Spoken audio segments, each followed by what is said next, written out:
Hollywood, the city of magic. Some find Aladdin's lamp and all their dreams come true, while others pursue the will-o-wisp called success, all in vain. Then travel their homeward paths disappointed. Many of you folks would like to take a trip through Hollywood, but just can't get away. Well, let us bring Hollywood to you. Here is the RKO Studio, home of the stars like Katharine Hepburn and Cary Grant. And of course, Mickey Mouse. Walt Disney innovated the way we see animation. Disney Animation made paintings come to life, and he always knew how to captivate an audience, even with his latest hit, Snow White and the Seven Dwarfs. And now here is the Warner Brothers Studio, home of those notorious gangster films, with stars like Humphrey Bogart and Edward G. Robinson. We wander our way down to the Leon Schlesinger Animation Studio, where we see his cartoonists hard at work. Warner Brothers Animation did the opposite of what Disney did, going beyond the boundaries of what animation could do and returning it to what it was originally.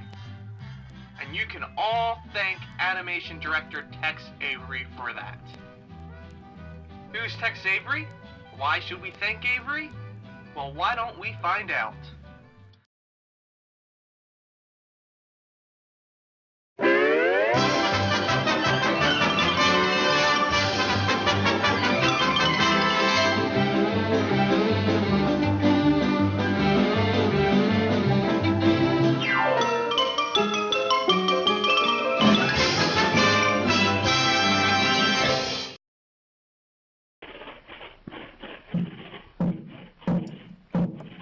Many animation studios were trying to emulate Disney, trying to get that next Mickey Mouse. A lot of the animators were trying to have kind of this Disney influence. You have Hugh Harman, Rudy Eising with their Happy Harmonies. You have Columbia doing their Color Rhapsodies. Everybody was trying to be more gentle and cute in a way. Disney, sort of has founded an empire. Tex was one of the people who was getting away from Disney, getting away from the sort of the safe humor there. There was just kind of raffishness about it that really just shattered the Disney mold. And this nice shift away from the cute Disney into something more transgressive, something more humorous, something more adult that was taking over at that time. In many of the performing arts, comedy is a metaphor for timing. He really idolized Chaplin. He loved Charlie Chaplin's character, and he loved his attitude, he loved his gags. There's a lot of unbridled energy, and especially in the timing of the gags, and especially in those comedians' movements. Like Chaplin had a lot of balletic grace, and a lot of these guys had it down to a science. Tex Avery wanted to do the same thing in his animation. While most animators would collect their pay and go home to their families at 5 o'clock, Tex would spend hours and hours, day and night, perfecting his cartoons. And the way he worked so hard, things would be animated, and to anybody that was looking at them, they'd probably be fine. But Tex was cutting frames out, throwing drawings out, working on over a moviola late at night, cutting things down so he could get as sharp as possible a timing into his pictures as possible. And it can be that single frame, that 1/24th of a second, that will transform something from being sort of funny to being really funny and really accenting the physicalness of that humor. He wanted to control his timing that way. Avery became very good friends with a young animator named Robert Clampett. They were discussing the old Felix the Cat cartoons, where Felix would take off his ears like a hat, tip it, and his tail would come off like a prehensile prop. And they were trying to bring back the impossibilities of animation.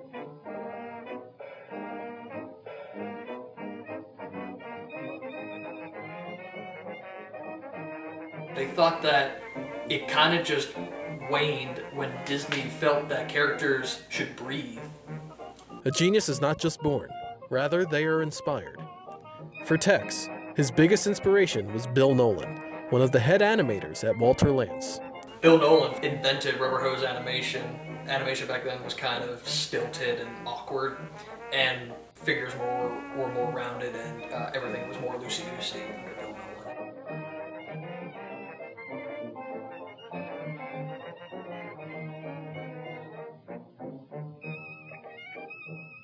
Bill Nolan would kind of delegate Avery to just improvise animation and gags as it went along. So in those days, Tex was fortunate in that things were so loose. If somebody had a funny idea, they just let him take it as far as possible, and they wouldn't cut it on him. So that's how he learned to animate. Tex Avery came to Warner Brothers. He wanted to be a director. Leon needed another director to fill in. So Tex just came right in and basically filled that spot. Avery, along with animators Bob Clampett and Chuck Jones, were placed in this rundown bungalow. And they named it Termite Terrace because of the bad shape it was in. It must have been unpainted wood, and I bet you there were probably bent nails and all that. I could just imagine what the shape of it was like. It was kind of a crummy place to look at, but everyone had fun there. They also had the ability to make films for themselves there to a certain extent. They just had to hand in cartoons on time, and they were able to come up with their concepts and go forward without a whole lot of suits looking down on them. And the first picture he made there was Gold Diggers of 49, which featured this little cat character named Beans. The character was just too bland in order to be a star character. Porky, old boy, take it easy. Boy, I wish I'd stay on the farm. Avery saw possibilities in Porky Pig. He wanted Porky to be the star. Porky became the star of Warner Brothers until 1937, when he directed Porky's Duck Hunt. At that time, there weren't any cartoon characters that acted this completely nutty or screwy as that duck had been. Not bad for a guy that never took a lesson in his life. And Daffy was still the early version before he had been refined, and was sort of the woo-hoo-hoo-hoo and, you know, the over-the-top crazy. There's a sequence where looks like he's got Daffy, shoots him, he's in the river, and he asks his dog Rin Tin Tin to come in and fetch him. And then you just see this black mound into the water, and it turns out to be Daffy, throws him onto the ground, and Porky just pulls out a script. Hey, that wasn't in the script. Don't let it worry you, Skipper. I'm just a crazy darn fool duck. And he does this nice exit when you watch it. It's just like, wow. 1937 audiences must have been bursting with laughter at the time. I think his original goal was to get in the newspaper cartoon business. He wanted to sell a comic strip. Tex came to Los Angeles around, I believe, New Year's Day, 1928, and he was about maybe 19, 20 at the time. And him and his friends were driving over there, and he kind of wanted to stay.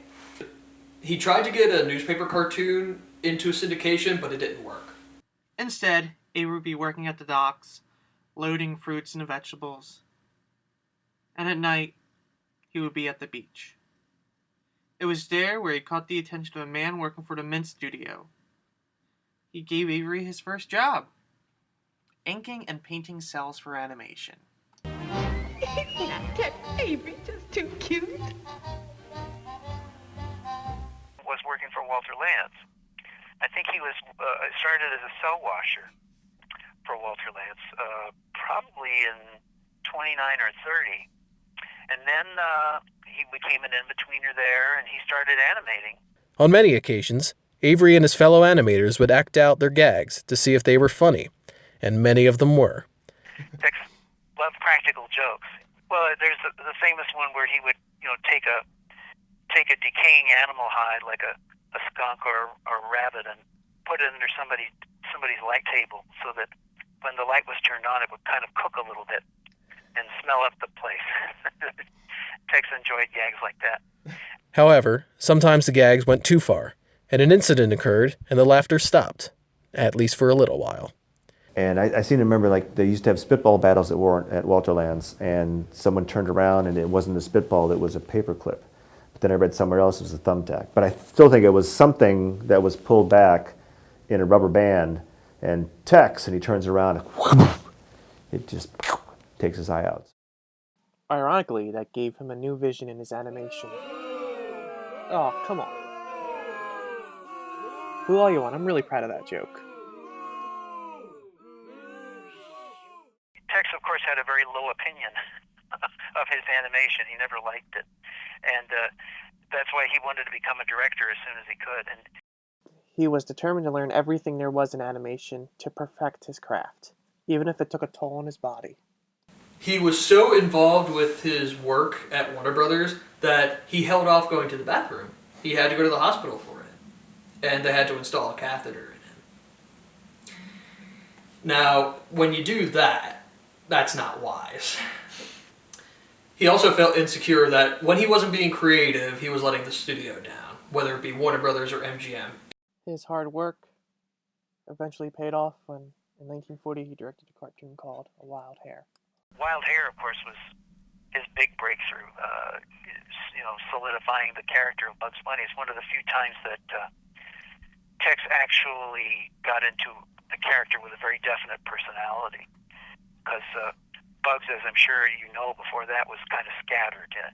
Ben Hardaway directed Porky's Hare Hunt, and that featured a crazy rabbit character. And in his words, he put a rabbit suit on that duck because, as we all know, Daffy was very loony. Nobody really knew yet who he was. Sometimes he was wacky, sometimes he was more subtle. He had a laugh like Woody Woodpecker for a while. But Tex threw all that aside and made him underreact. Instead of getting all excited when somebody holds a gun and just saying, "What's up, Doc?"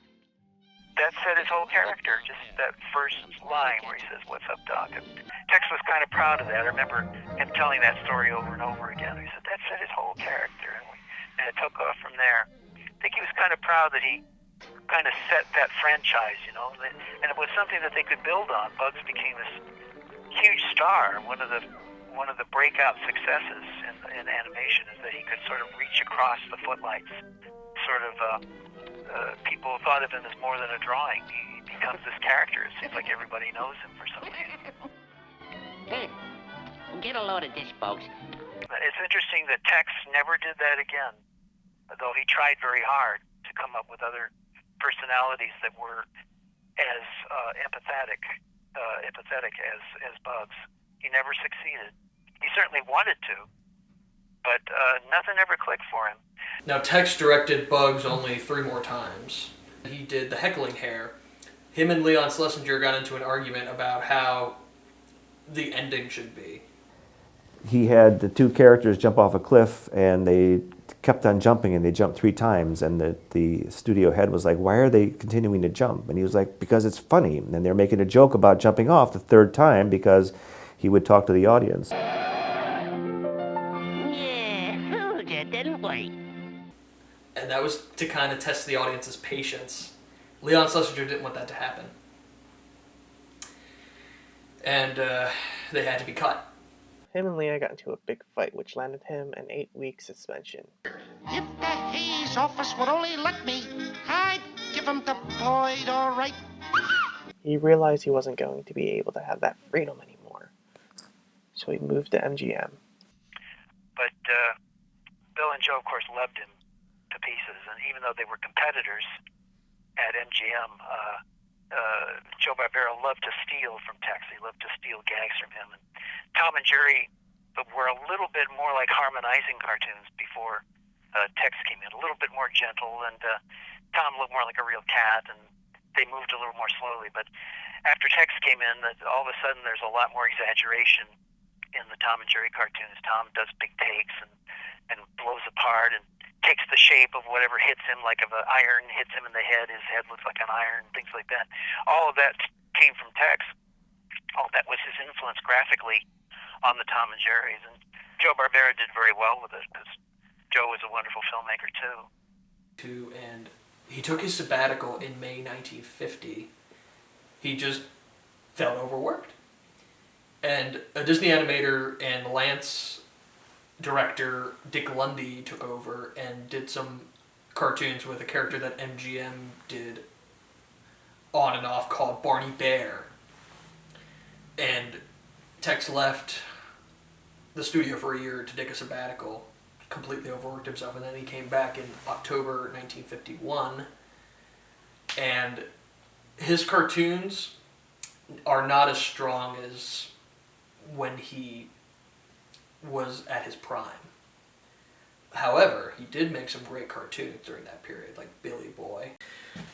Tex did a lot of work on his cartoons at MGM, and I'm not even talking about directing the cartoons. He was calculating the pans that opened up the cartoons. He controlled the timing to a complete science, where even when the work print was finished, when he checked it on the Moviola, he would cut certain frames out in order to get the timing right. He did too much work. He overworked himself.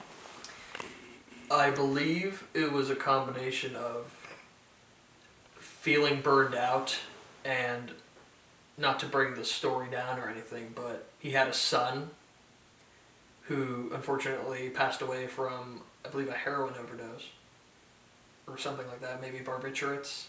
Mm-hmm. And I'm not sure. Yeah, and that changed Tex's whole life. When his son jumped off the roof and effectively killed himself, I think Tex's wife took it very, very hard, and she really sort of blamed Tex for the whole thing. And Tex kind of folded up after that. We didn't see him very much anymore. He kind of withdrew, and I just kind of tried to comfort his wife, or tried to spend more time at home, because he just didn't get out much after that for several years. We just didn't see him. And his wife was a very unusual person. And, Tex really admired people who enjoyed his work, even if sometimes he denigrated them. He didn't like all the sign gags and explosions that were in his cartoons. When he came out of screenings, he would just put them down like that. Joe Adamson told me that. And in 1980, he passed away, leaving behind a great legacy for generations to come in terms of animation and film comedy. Now, it's really great that he's not forgotten. It would be a sad world if somebody like Tex Avery was forgotten in the annals of animation history, because what he gave animation was this nice, brash outlook on life, and not anything artificed like Disney's was at the time. I think that's why everybody loves his work. Attitude, that attitude of his characters, that they just stand out outside of time and space, and they can do whatever they want. That's the true freedom of cartoons. That's not only funny cartoons, but it's the freedom of the medium. And it's all right there. It's all exemplified in what Tex did. Anyway, go on. It seemed like Tex always did the impossible.